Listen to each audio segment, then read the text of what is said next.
In this video, we learn more about the digestive system and the important role it plays in providing animals the nutrition they need. Digestion is a process through which food that we eat is broken down into small, manageable pieces to allow for absorption, meaning the uptake of nutrients, into our body. This process occurs in a tube-like structure known as the gastrointestinal tract, or the GI tract. Absorption of nutrients occurs through the membranes of the cells that form part of the GI tract. Along this tract are glands that secrete enzymes that are responsible for breaking down the food into small molecules that can be easily absorbed. The digestive or GI tract is also known as the alimentary canal, which begins at the mouth and ends at the anus. This image of the human body shows the important parts that form the digestive system. Food enters through the opening in the mouth and travels down the esophagus into the stomach and then proceeds into the small intestine, the large intestine. After the digestion and absorption of nutrients, the leftover material is finally expelled through the anus. There are several accessory organs that aid the digestive process, including salivary glands, the liver, the gallbladder, and the pancreas. In the rest of this video, we'll discuss the functions of each of the organs that form part of the digestive system in more detail. Digestion begins in the mouth, where food is masticated, meaning chewed down into bits and pieces that make the components of the food more accessible to being broken down into their constituent building blocks. Carbohydrate and lipid digestion begins in the mouth, whereas protein digestion begins in the acidic environment of the stomach. This chemical processing of carbohydrates, lipids, and proteins is completed in the small intestine, where most of the small molecules are absorbed, along with vitamins and ions and water. The residue then passes to the large intestine, where more water is absorbed, leading to the formation of feces that eventually exit the body at the anus. This image shows an overview of the digestive process. As we can see, the digestion of carbohydrates and lipids begins in the mouth because enzymes that digest each of these components in the food that we eat are released or secreted in the mouth. Salivary amylase breaks down carbohydrates, whereas lingual lipase breaks down lipids. The food material then moves down through the esophagus into the stomach, where protein digestion begins by the action of the enzyme pepsin, which breaks proteins down into smaller polypeptides.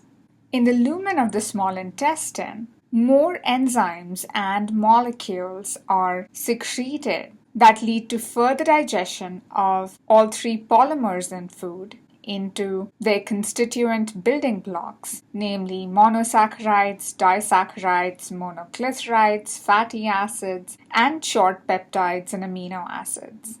Through the process of simple diffusion, facilitated diffusion, as well as co-transport, these molecules move through the cell membrane of epithelial cells that line the intestine and are transported into the bloodstream, from where they can be transported to other parts of the body. When food is present in the mouth, carbohydrates present in the food, for example starches, are broken down into sugar by the enzyme salivary amylase. In addition to salivary amylase, the salivary glands in the mouth release water and glycoproteins called mucins. When mucins combine with water, they form the slimy substance called mucus, which allows for food to be swallowed. Cells in the tongue also secrete lipase, which begins the breakdown of lipids. After passing through the mouth, food enters the esophagus, which is a long muscular tube. that facilitates movement of the food material down into the stomach through the process of peristalsis, which are wave-like contractions of the muscles within the esophagus. This is a reflex action that is triggered by the act of swallowing. The food then reaches the stomach, which is a tough, hollow muscular pouch that is bracketed on both ends by valves called sphincters. The presence of these valves regulates the passage of food material into and out of the stomach. The sphincter between the esophagus and the stomach closes after food enters the stomach, preventing it from moving back up the esophagus. The sphincter at the lower end of the stomach that connects it to the small intestine regulates the passage of the food from the stomach into the small intestine, allows the passage of food from the stomach into the small intestine only after it is processed within the stomach. These valves also prevent stomach acid from spilling into either the esophagus or the small intestine and damaging the tissues there. Muscular contractions within the stomach result in churning that leads to the further mechanical breakdown of food. The lumen of the stomach, the hollow compartment, is highly acidic, HCl being the predominant acid present in the stomach that aids in the digestion of proteins. In this image, you can see that food travels down the esophagus into the stomach. A sphincter valve seals off the stomach after the food has passed on. Muscular contractions within the stomach lead to further breakdown of food, which then leaves the stomach and passes into the small intestine. This passage is controlled by another set of sphincter valves present between the stomach and the small intestine. Protein digestion begins in the stomach and is aided by the production of the acid HCl or hydrochloric acid. The process of churning leads to the mixing of food with gastric juice containing HCl and the enzyme pepsin to begin the digestion of proteins. Pepsin is secreted in an inactive form called pepsinogen by chief cells that are part of the stomach. Pepsinogen is converted to pepsin in the presence of HCl. Why does pepsin have to be secreted in an inactive form? This is because if it was constantly active, it would destroy proteins in the cells that line the walls of the stomach. In addition to chief cells, the stomach epithelium contains several types of secretory cells, each of which is specialized for a particular function. Parietal cells are the source of HCl in gastric juice. The pH of this gastric juice can be as low as 1. This acidic condition helps denature the proteins and facilitates the process of digestion because now the proteins are more accessible to digestive enzymes such as pepsin. Another type of cells, called mucus cells, secrete mucus, which lines the gastric epithelium and protects the stomach lining from damage by HCl. Let's look at how exactly HCl is made. An enzyme called carbonic anhydrase, found in high concentrations in parietal cells, catalyzes the formation of carbonic acid, which immediately dissociates into bicarbonate ion and a proton. Carbonic anhydrase catalyzes the reaction between carbon dioxide and water to form carbonic acid, which immediately dissociates into a proton and the bicarbonate ion. As this reaction, catalyzed by carbonic anhydrase, leads to the production of bicarbonate ions and protons in parietal cells, the protons are actively pumped into the lumen of the stomach via pumps located in the membrane of parietal cells. The bicarbonate ion that is produced is exported out of the parietal cells into the blood, and in exchange for bicarbonate ions, chloride ions are taken up by parietal cells from blood and then are transported out into the lumen of the stomach, where they combine with protons that have already been pumped out, resulting in the formation of HCl. It is important for HCl to form within the lumen of the stomach to prevent HCl, a strong acid, from damaging parietal cells. It is also important to note the arrangement of chief cells that produce pepsinogen and parietal cells that secrete HCl in the many folds within the stomach lining. Thus, the conversion of inactive pepsinogen into active pepsin occurs within the lumen of the stomach and is triggered by HCl. What happens when the lining of the stomach is compromised? Ulcers are holes in an epithelium that expose the underlying tissues and basement membranes to damage by stomach acids. Ulcers can exist within the stomach or the small intestine and can result in intense abdominal pain. They were initially thought to result from excess acid produced in the stomach, but were later found to be caused by a bacterial infection. The bacterium responsible for the formation of ulcers is called Helicobacter pylori. So now antibiotics are routinely prescribed to treat these infections.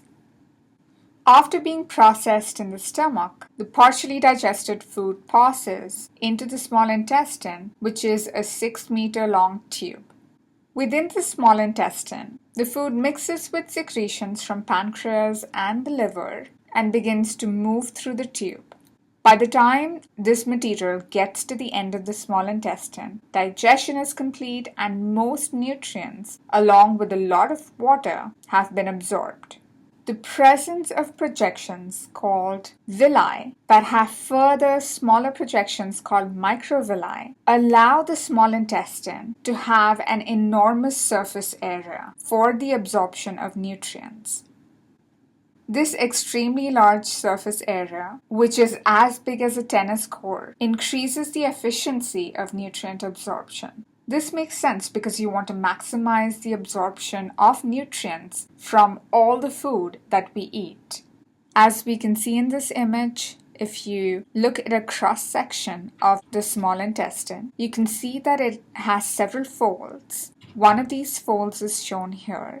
The fold has smaller projections called villi that help increase the surface area of the small intestine.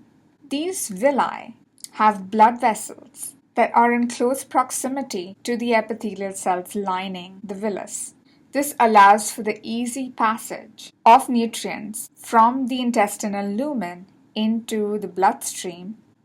Lipids, on the other hand, pass from the lumen into a lymphatic vessel called lacteal that then transports these lipids to different areas of the body. The difference in the absorption of carbohydrates and proteins in comparison to lipids is due to the fact that lipids are hydrophobic. In the stomach, the secondary and tertiary structure of proteins are broken down due to the high acid levels present inside the stomach that convert pepsinogen to pepsin, which then breaks down the peptide bonds between amino acids. In the small intestine, enzymes that are released from the pancreas, called proteases, digest these polypeptides into monomers. There are many types of proteases, each specific for a different kind of polypeptide.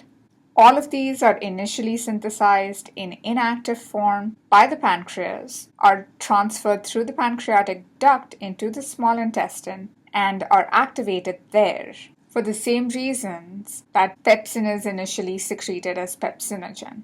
Unlike pepsin, though, pancreatic enzymes are activated by another enzyme known as enterokinase. Enterokinase present in the small intestine activates trypsinogen, an enzyme that digests proteins released from the pancreas, into the active form known as trypsin. This process happens within the small intestine. Trypsin then activates other inactive proteases into their active forms within the small intestine. Each enzyme is then responsible for digesting specific peptide bonds, resulting in the breakdown of polypeptides into their amino acid monomers. What are the processes that regulate the release of these pancreatic enzymes? The hormone secretin is produced in the small intestine in response to the arrival of food from the stomach. The primary function of secretin is to induce a flow of bicarbonate ions from the pancreas to the small intestine. These ions neutralize the acid arriving from the stomach. A second hormone, called cholecystokinin, stimulates secretion from the liver, gallbladder, and pancreas of enzymes and molecules that help digest lipids. Gastrin, a hormone that is found in the stomach, stimulates the secretion of HCl. The pancreas also produces enzymes for the digestion of DNA and RNA in addition to that of carbohydrates. Nucleases digest the nucleic acids, whereas pancreatic amylase continues the digestion of carbohydrates. Remember, the digestion of carbohydrates has already begun in the mouth. We can predict two general principles about nutrient absorption. One, that it is highly selective, meaning that proteins in the plasma membranes of microvilli transport specific nutrients into cells. And second, that it involves active transport of these nutrients, which involves the expenditure of energy in the form of ATP. The final product of digestion of carbohydrates, glucose, is transported into the epithelial cells via a sodium-glucose cotransporter.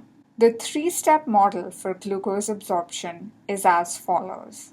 First, the sodium-potassium ATPase, also known as the sodium-potassium pump, in the basolateral membrane of epithelial cells generates an electrochemical gradient that favors sodium entry.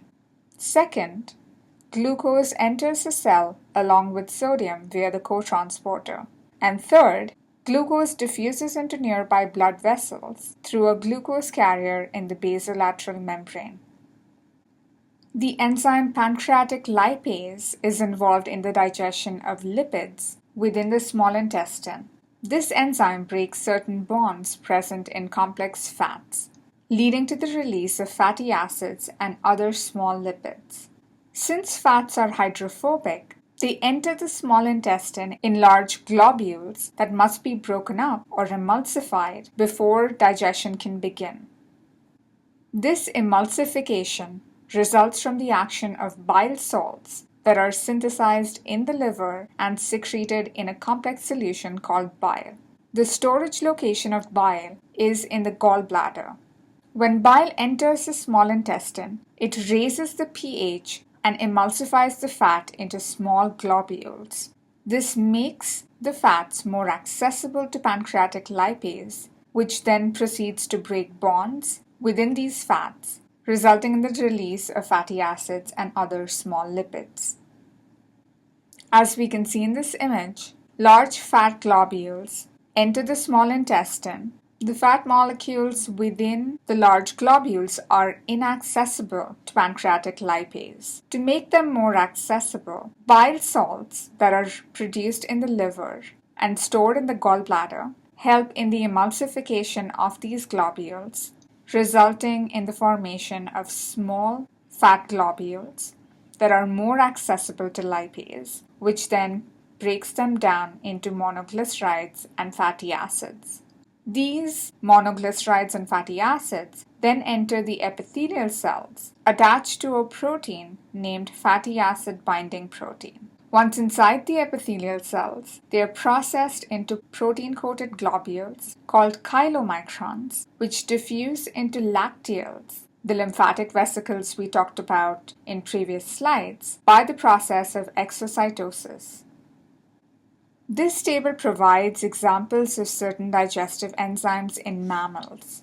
We've already looked at lingual lipase, nucleases, pancreatic amylase, pancreatic lipase, pepsin, salivary amylase, and trypsin that help in the digestion of most of the macromolecules present within food.